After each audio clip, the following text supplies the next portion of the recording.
Still building confidence in your English? You're in the right place. I'm Nico. And I'm Elisa. Welcome to LifeTalk English, where we speak slowly, clearly, and always with you in mind. Tonight, we're diving into job interviews, one of the scariest, but also most important moments in anyone's career. And this might be harder than it sounds, because we're not just talking about answering questions, we're talking about your whole presence, the way you walk in, smile, and even how you sit down. Exactly. Liking what you hear? Hit that like button and subscribe to join us for more, but only if this is your kind of learning. And we'd love to know, where are you listening from and what time is it for you right now? Drop it in the comments. Now, dim the lights, maybe turn on a fan for that soft background hum, and let's ease into tonight's journey together. Picture this. You're standing outside the office building, maybe holding your resume or CV. Your hands feel just a little sweaty. You take a deep breath. The first thing that happens when you walk in, someone, maybe a receptionist, looks up at you. This is your first impression before you've said a word to the interviewer. So, here's the magic formula. Smile warmly, make eye contact, and say a simple greeting. Something like, "Good morning, I'm here for my interview with Miss Lee." Notice that Elisa said, "Good morning," instead of just, "Hi." In English, using a full greeting sounds more professional. Right. And here's another tip. Stand tall. It sounds silly, but your posture speaks before your mouth does. We have a saying, you never get a second chance to make a first impression. And you don't want that first impression to be you slouching, staring at your shoes. Unless you're interviewing for a job as a shoe inspector. Okay, maybe then. But for most jobs, look open and confident. You might be thinking, but Nico, what if I'm nervous? It's okay. Most people are. One trick is to focus on your breathing. Inhale slowly, exhale slowly. It calms your voice. And here's a little English practice moment. Repeat after me, listeners. Good morning. I'm pleased to meet you. Say it again, but smile while you say it. Good morning. I'm pleased to meet you. Smiling changes how your voice sounds, more friendly, more approachable. Now, once you meet the interviewer, there's the handshake. In some cultures, like here in the US or UK, a firm handshake is a sign of confidence. But in other cultures, handshakes might be softer, or even replaced by a bow or nod. So it's good to know the local custom. But if in doubt, for an English-speaking interview, a gentle but confident handshake works. Think friendly firmness, not bone-crushing grip. Exactly. And here's a fun cultural note. In some American interviews, the first minute might include a bit of small talk. Something like, "Did you find the office okay?" Or, "It's a nice day today." This is not a test. It's just warming up. Your answer can be short and polite. For example, "Yes, thank you. The directions were clear." Or, "Yes, it's such a sunny day, isn't it?" Notice how you're showing friendliness without talking too much. And listeners, remember this small talk is still part of your first impression. You're showing you can communicate comfortably in English. Let's do a mini role play. I'll be the interviewer. Ready? Good morning. How was your trip here? Good morning. Thank you. It was smooth, and I'm happy to be here. See? Short, clear, and positive. Another thing, watch your pace. Speaking too fast can make you sound nervous. Slow down just a little so your words are clear. That's why we always say, your first impression isn't just about looks. It's about sound, energy, and presence. And here's a fun challenge for you. Next time you meet someone new, try greeting them with 3 things: a smile, a polite greeting, and eye contact. Then notice how they react. And you'll find it's not just good for interviews. It works for everyday life, too. So, first impressions matter because they set the tone. If you start warm and confident, the rest of the interview often flows more easily. And remember, you can practice this. Stand in front of a mirror and say good morning with a smile and see how it feels. We'll carry this idea into our next section, where we'll talk about small talk that actually makes you memorable. And maybe, just maybe, how to avoid those awkward pauses when you don't know what to say.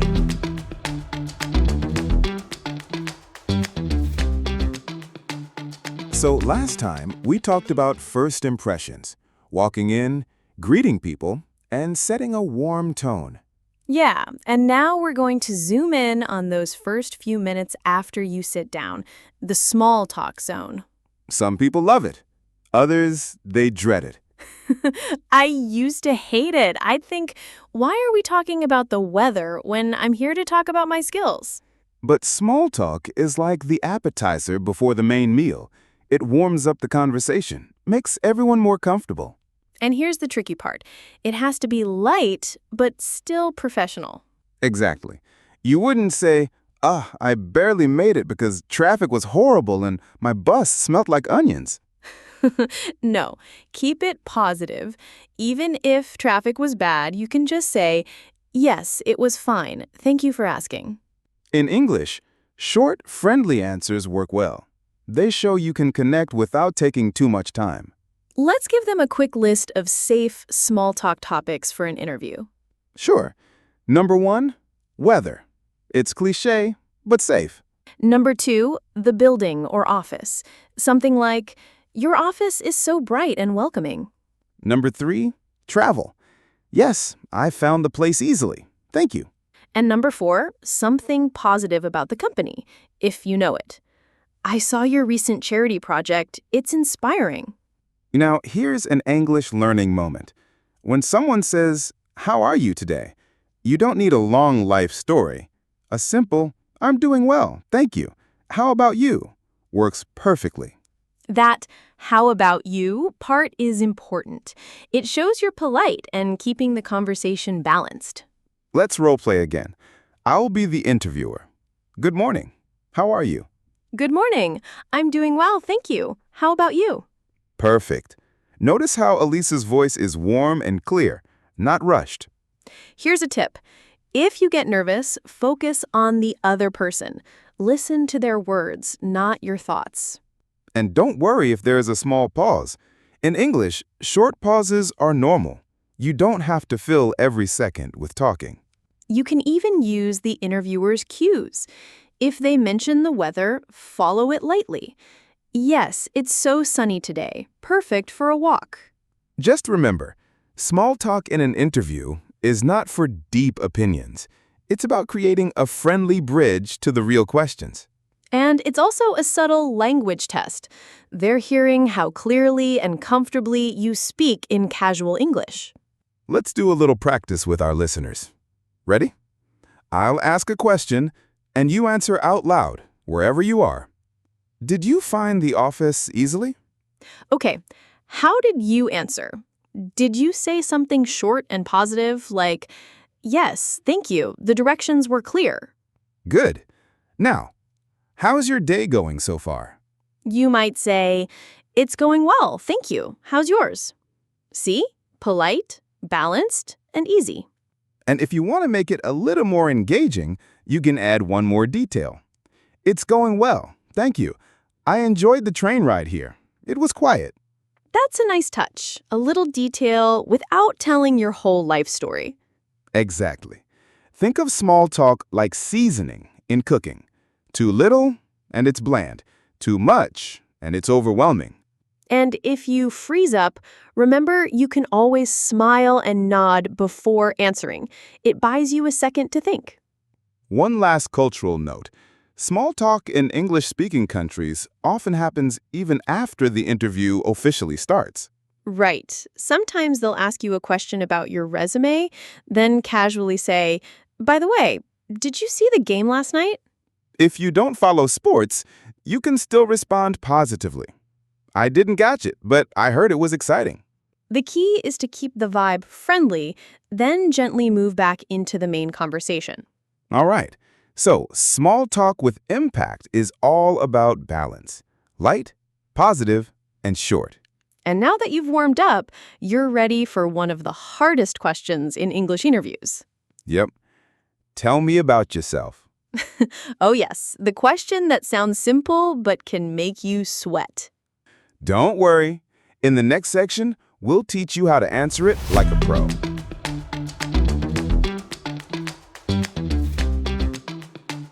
So, Elisa, have you ever noticed how "tell me about yourself" sounds friendly, but it's actually a trap? Oh, yes. The first time I heard it, I thought, where do I start? My childhood, my cat, my favorite ice cream. Right? But in an interview, they don't want your whole life story. They want a short, focused introduction that connects to the job. Exactly. In English, we call this your elevator pitch. Imagine you're in an elevator with someone important. You only have 30 to 60 seconds before they step out. So let's break it down into 3 parts. 1, who you are professionally. 2, a quick highlight of your experience or skills. 3, why you're excited about this role. Let's give an example. Nico, pretend you're interviewing for a teaching job. Sure. I'm an experienced English teacher with 5 years of classroom and online teaching. I specialize in helping students speak confidently, and I've worked with learners from more than 10 countries. I'm excited about this position because your school focuses on real-world communication, which is my passion. See? That's short, positive, and directly connected to the job. And notice, no long tangents about hobbies or where I grew up. That can come later if they ask. Here's a language tip. Avoid starting with I am every sentence. Mix it up. Say, I have, I specialize in, I've worked on. It sounds smoother. Let's do a bad example for contrast. Well, I was born in a small town, and then I studied a little, and I like traveling, and I need a job. Yeah, that's not going to impress anyone. Another key, practice your answer out loud. English often feels different when you say it versus when you think it. And practice with a smile. You don't want to sound like you're reading a boring paragraph. Here's a short formula you can use. Present, past, future. Yes. Present, where you are now. Past, a quick look at relevant experience. Future, why you're interested in this role. Let's give an example for a marketing position.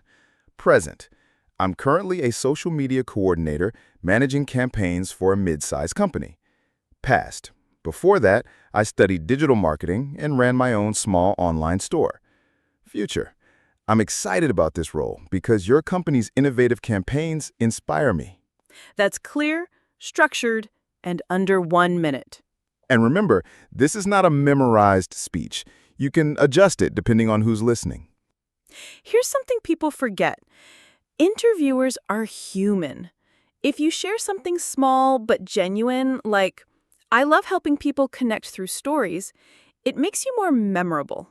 Yes, but keep it connected to the job. You don't want to say, I love helping people by baking cookies, unless, of course, you're interviewing for a bakery. Right. Context matters. Another cultural note. In many English-speaking interviews, confidence is valued. That doesn't mean bragging, but it does mean speaking positively about your achievements. So instead of saying, I'm okay at organizing events, you could say, I've successfully organized multiple company events with over 200 attendees. Specifics make you sound credible. Let's do a quick listener exercise. Think of the job you want. Now say out loud your present, your past, and your future connection to the role. Did you do it? If you stumbled, that's okay. Keep practicing until it feels smooth. And here's a little trick. Record yourself. You'll notice if you're speaking too fast, too slow, or adding too many sounds. And when you hear yourself, you can make tiny adjustments that make a big difference. So to wrap this part up, tell me about yourself is your chance to set the tone, show your value, and connect personally to the role. And if you get it right, you make the interviewer think, okay, I want to hear more from this person. Which is exactly what we want before we move into the deeper questions, like describing your experience. That's coming next. We'll show you how to turn your work history into a story they actually want to listen to.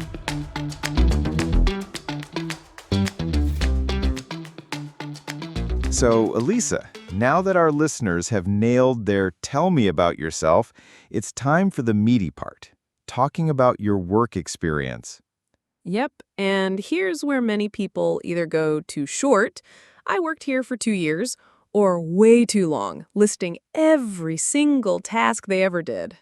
Exactly. You want to give enough detail to show your skills, but keep it focused on what matters to the job you're applying for. Think of it like telling a short story in English, beginning, middle, and end. Let's start with the beginning. Give a quick, clear context. For example, in my last job, as a project manager at Green Tech, I led a team of 6 people. Then, the middle. Highlight 1 or 2 key achievements, not just duties. We completed 3 major projects on time and under budget. And the end. Connect it to the role you're applying for. That experience taught me how to manage deadlines, which I believe will help me succeed here. Notice how that flows like a mini story? And here's the English skill we're practicing, using the past tense clearly. Words like managed, led, created, organized. They make your actions sound active and professional. Right. Instead of, I was responsible for, which is okay, but I led or I managed feels stronger. Let's try a quick before and after. Before, I was responsible for social media. After, I grew our social media followers by 40% in 1 year by creating engaging posts. Much more impressive. And specific numbers always help. Percentages, amounts, timelines, they make your story more believable. Also, watch out for overcomplicating your English. You don't need fancy words like utilize when use works just fine. True. Clarity beats complexity in interviews. And if English isn't your first language, you can use linking phrases to make your answer flow. For example, as a result, this meant that. Let's do a little role play. I'll be the interviewer. Can you tell me about your experience in customer service? Sure. In my previous role at Brightmart, I handled customer inquiries in person and over the phone. I helped reduce complaints by 25% by improving our feedback process. This experience taught me how to communicate clearly and solve problems quickly, which I believe is important for this role. That's perfect. Past, achievement, and connection to new role. And did you notice I avoided negative language? I didn't say, we had a lot of angry customers. I kept it positive. Yeah, interviews are not the time to complain about past jobs. Even if things were tough, focus on what you learned. Here's another quick tip.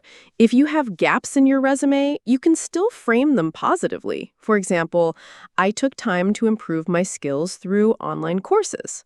Or, I used that time to volunteer, which gave me experience in teamwork and organization. And don't forget to breathe. When you're nervous, your sentences get shorter and choppier. Slow down. Let your ideas land. That's why it's helpful to practice telling your experience as a story to a friend before the interview. Or to your mirror. The mirror never judges. True. One more thing. Sometimes the interviewer will interrupt or ask for more detail. Don't panic. Just go deeper into one example, but stay relevant.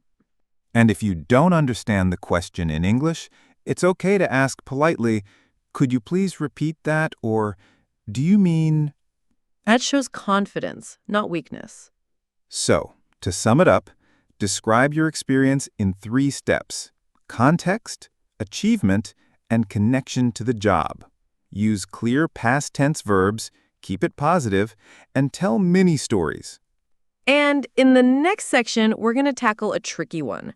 Talking about your strengths and weaknesses without sounding like you're bragging or confessing to a crime. Yep, that's always fun.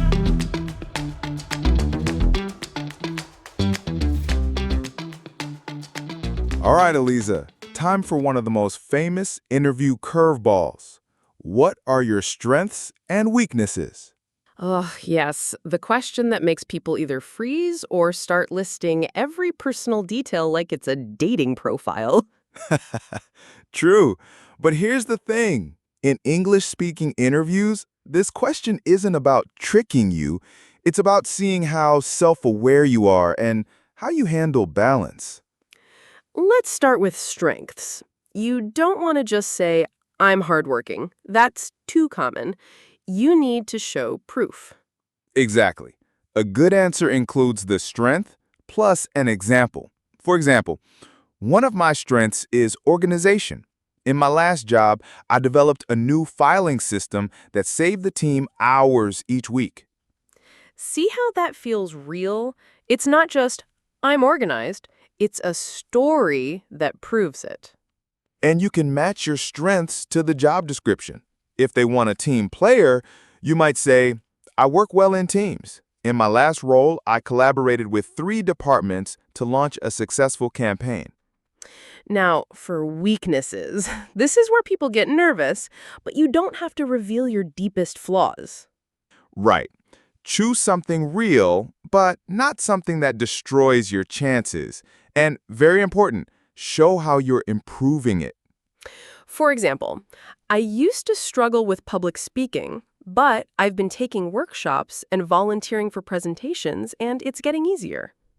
Or, I can be a bit of a perfectionist, which sometimes slows me down. I'm learning to balance quality with efficiency. The pattern is state the weakness, then talk about the solution. Let's do a quick role play. I'll be the interviewer. What's one of your strengths? I'm very adaptable. In my previous role, I had to switch to a new software system in just 1 week, and I quickly learned it to help train others. Nice. And what's a weakness? Sometimes I take on too much at once, but I've been learning to prioritize tasks and set clearer boundaries. Perfect. Honest, but focused on growth. Here's a cultural note. In many English-speaking interviews, honesty is appreciated, but negativity is not. Even when talking about weaknesses, your tone should stay optimistic. Also, avoid cliché fake weaknesses like, I work too hard or I care too much. Interviewers hear those all the time. Unless you can make it sound fresh. For example, I get deeply involved in projects because I'm passionate about results, but I'm learning to step back and delegate more. Another English tip, use I'm working on or I'm learning to instead of I'm bad at. It sounds more proactive. Yes, I'm bad at time management sounds hopeless. I'm learning to improve my time management by using planning tools sounds much better. And strengths? Make sure they're not just adjectives. I'm creative is fine, but I'm creative, I designed a campaign that increased sales by 15% is better. Let's give listeners a little practice challenge. Think of one strength and one weakness related to your work. Say them out loud now.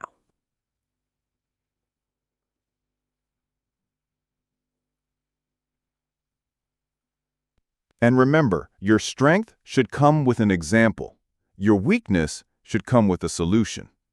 If you can do that smoothly in English, you'll impress the interviewer with both your honesty and your communication skills. And next up, we'll connect all these personal answers to the bigger picture, how to show that you fit the company perfectly. Because sometimes, even if you have the skills, they want to know if you match their style and values.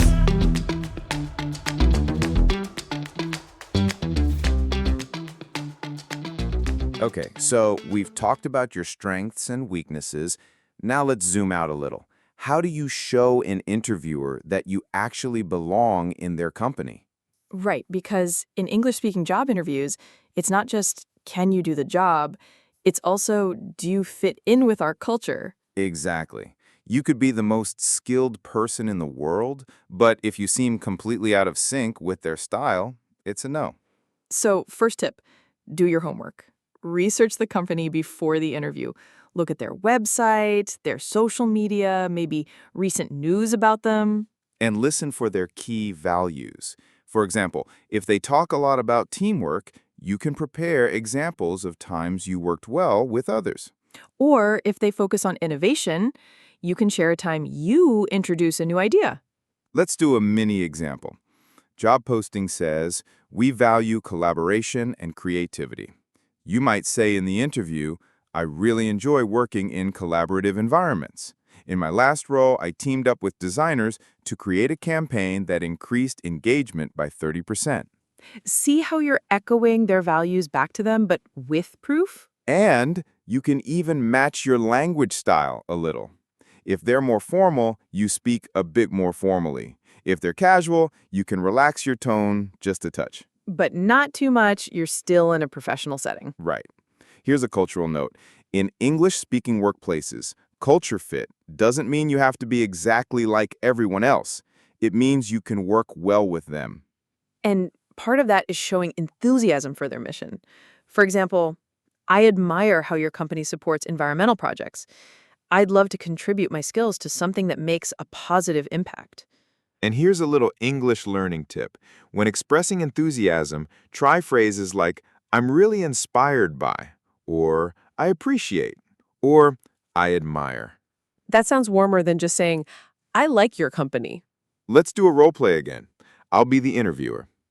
Why do you want to work here? I followed your company's work for a while, and I really admire how you encourage employees to share creative ideas. That kind of environment helps people grow, and I'd be excited to bring my skills here. Perfect! Enthusiastic, specific, and connected to their values. Another pro tip, if you can, mention something recent they've done. I saw your new campaign on social media. It's so fresh and creative. That's exactly the kind of work I want to be part of. That shows you've done your research and that you care. And here's a little secret. Interviewers love when candidates already sound like part of the team. Yep. Even small word choices can help. For example, instead of "I'd like to work for your company," you can say, "I'd like to contribute to what your team is building." That feels more like you're already in the picture. Exactly. And remember, showing you fit the company isn't just about impressing them. It's also about making sure you will enjoy working there. True. The interview is a two-way street. If they value creativity and they're super rigid, you might not be happy there. So when you prepare, think of it like matching puzzle pieces. Your skills and values should click with theirs. And speaking of preparation, sometimes even with research, an interviewer will throw a question you didn't expect. That's our next topic: how to handle unexpected questions without freezing. Oh, yes. We're going into uh-oh territory.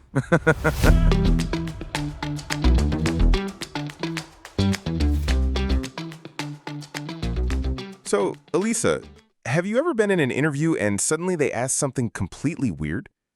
Oh, yes. Once I was asked, if you were an animal, what would you be? That's classic. And the funny part is, it's not about the animal. They just want to see how you think on your feet. Exactly. In English-speaking interviews, unexpected questions test your creativity, problem-solving, and composure. The first rule, don't panic. Take a breath. It's okay to pause before answering. And you can even buy time politely by saying, that's an interesting question. Let me think for a moment. Yes, that shows you're thoughtful, not frozen. Let's go through a few types of unexpected questions. Type 1, fun personality questions, like, what superpower would you choose? You could link your answer to the job. I'd choose the power of instant knowledge, so I could learn every new skill for this role quickly. Nice. Type 2, problem-solving scenarios. If a client was unhappy, how would you handle it? That's a mini role play. Use a short structure. Acknowledge the problem, suggest a solution, and explain the outcome. Example, I'd listen carefully to the client's concerns, apologize for any misunderstanding, and offer a clear solution to fix it. Type 3, completely random brain teasers. Like, how many tennis balls can fit in this room? Yep, they're not expecting the exact number. They want to see your thinking process. You could say, well, I'd estimate the room's size, then guess how many balls fit in 1 cubic meter, and multiply. That shows logic. Here's an English skill to remember. When you think aloud in English, use linking phrases like, first I would, then I might, finally I'd. That makes your thought process clear and organized. Another kind of unexpected question is about your personal life, like, what do you do for fun? That's usually safe to answer briefly and positively. I enjoy hiking and photography. It helps me stay creative. But avoid controversial topics like politics or anything too personal. And if you really don't know the answer to a question, don't lie. You can say, I'm not sure, but here's how I would find out. That actually makes you look resourceful. Here's a quick role play for our listeners. I'll throw Nico a surprise question. If you were stuck on a desert island, what 3 things would you bring? I'd bring a water purifier, a satellite phone, and a good book, because I'd need both survival and something to keep me sane. See? He answered with humor, but also a bit of practicality. Your tone matters here. Even in serious jobs, a light smile in your voice can make you seem adaptable. Cultural note, in many English-speaking countries, adaptability is seen as a strength. Showing you can handle surprises calmly is a big plus. And that's why practicing a few weird questions before the interview can help. You don't have to know the exact answer, you just need to feel comfortable responding. So maybe tonight, before bed, think of 5 unusual questions and try answering them out loud in English.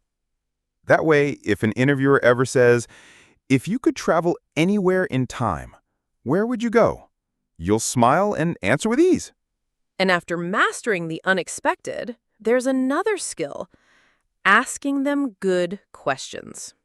Yep, because interviews aren't just about answering, they're about showing curiosity.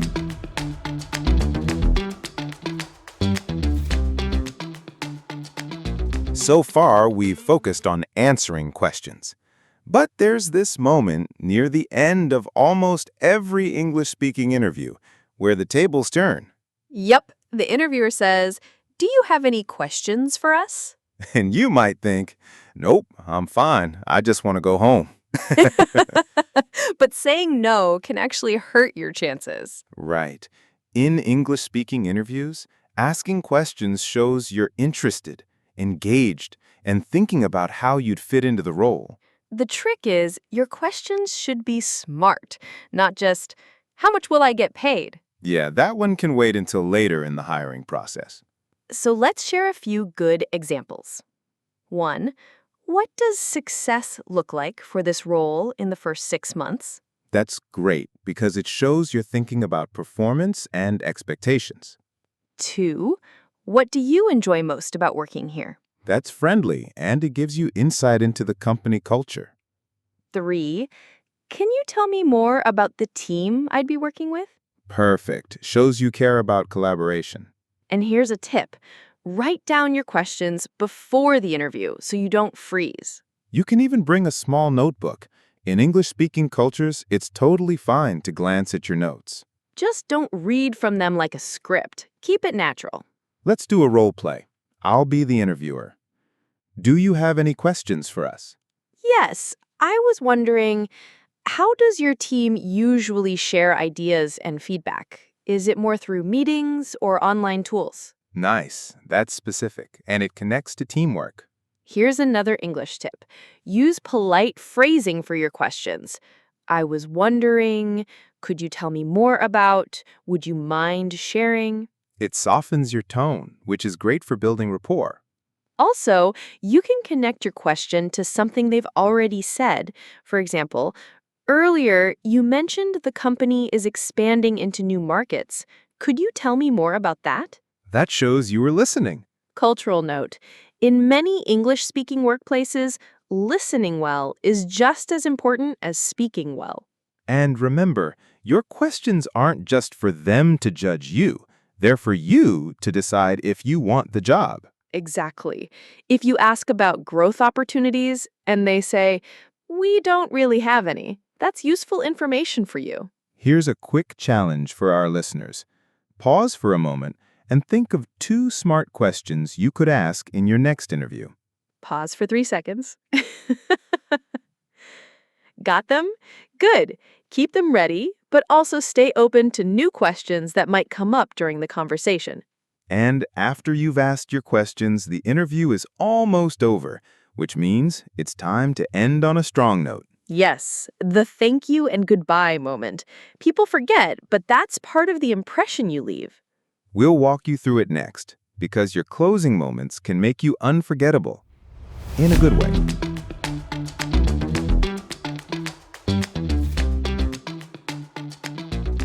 Okay, so you've answered their questions, you've asked your own, and now comes the last impression you'll leave, the goodbye.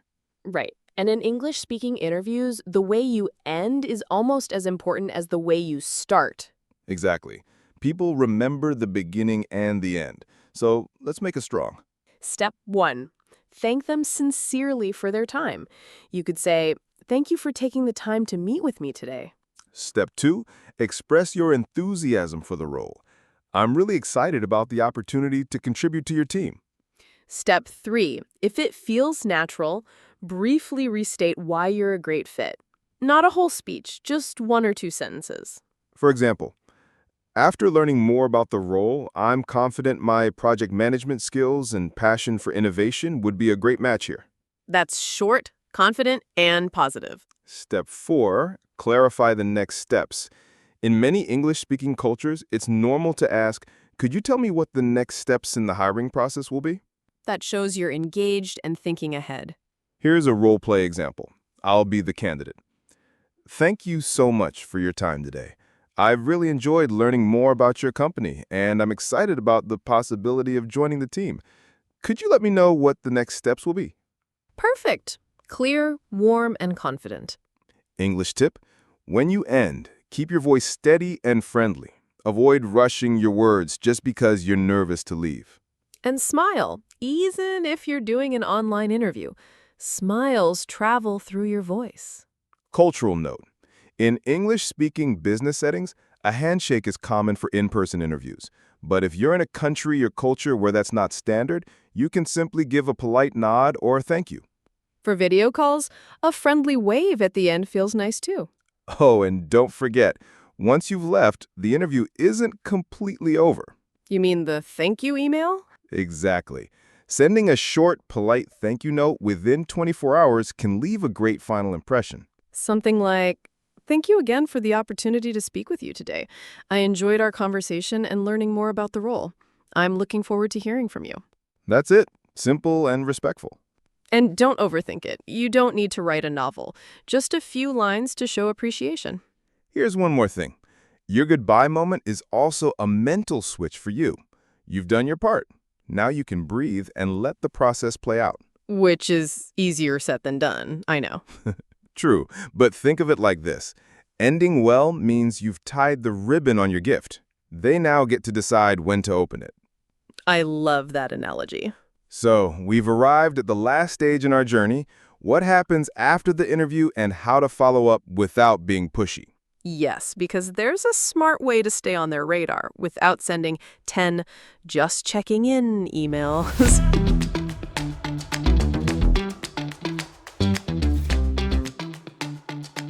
So, Elisa, the interview is done. You thanked them, smiled, maybe even sent that quick thank you email. Now what? Now comes the waiting game, possibly the hardest part. But there's still something you can do, following up smartly. Right. Following up means checking in politely to remind you're interested, but without sounding desperate.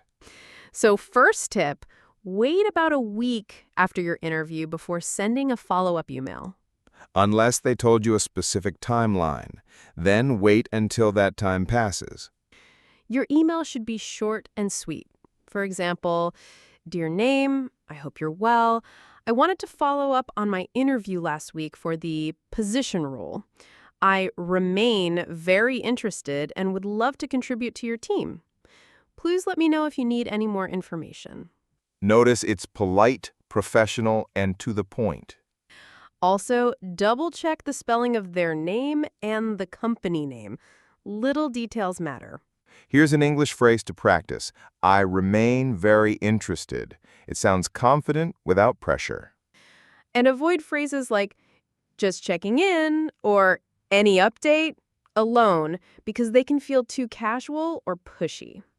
Another tip, if you haven't heard back after your first follow-up, wait another week or so before a second email. But after that, if there's still no reply, it's usually best to move on and focus on other opportunities. Remember, following up is about showing professionalism and enthusiasm, not chasing. And sometimes the company is slow for reasons that have nothing to do with you. Budget delays, manager schedules, or unexpected events. So don't take silence personally. Here's a quick practice. Try writing your own follow-up email now, even if you don't have an interview scheduled yet. That way, when the time comes, it feels easier and more natural. And remember, every interview is practice. Even if you don't get the job, you're learning how to communicate better in English and present yourself with confidence. Exactly. So keep preparing, keep practicing, and keep believing in yourself. Because your next great opportunity could be just around the corner. And that's a perfect note to end our series on job interview success. We hope you've enjoyed this journey with us. And if you liked what you heard, don't forget, hit that like button and subscribe for more learning together. And tell us in the comments where you're listening from and what time it is. We love hearing from you. Now, dim the lights, maybe turn on a fan for that soft background hum, and let's ease into tonight's journey together. Sweet dreams and good luck on your next interview. And here we are at the end of our journey together tonight. You've walked with us through every step of the job interview process, from introducing yourself with confidence, to describing your experience, to gracefully ending and following up. You've practiced polite English phrases, learned how to answer tricky questions, and even picked up a few cultural tips to help you feel at ease. We talked about telling your story, not just listing facts, about using examples to prove your strengths, about turning weaknesses into opportunities for growth. And we reminded you that interviews aren't just about them choosing you. It's also about you choosing them. Think back to some of those role plays. Could you hear yourself in those answers? Could you picture your own voice, calm and clear? That's the beauty of practice. You're building not only your English skills, but your confidence to walk into any interview and be present, relaxed, and ready. And remember, this isn't about perfection. It's about connection. Even if you make small mistakes, your enthusiasm, clarity, and positive energy can shine through. So tonight, as you drift toward rest, let the ideas settle into your mind. Imagine yourself walking into that interview room, smiling, feeling prepared. The chair is comfortable, the light is soft, and the conversation flows. You understand the questions, you answer with ease, and you leave feeling proud. Because you are ready. Now close your eyes. Let the day fade into the background. You've learned, you've practiced, and you've grown. And tomorrow, that's your stage. Sleep well and take that calm confidence with you. Good night, friend. Good night.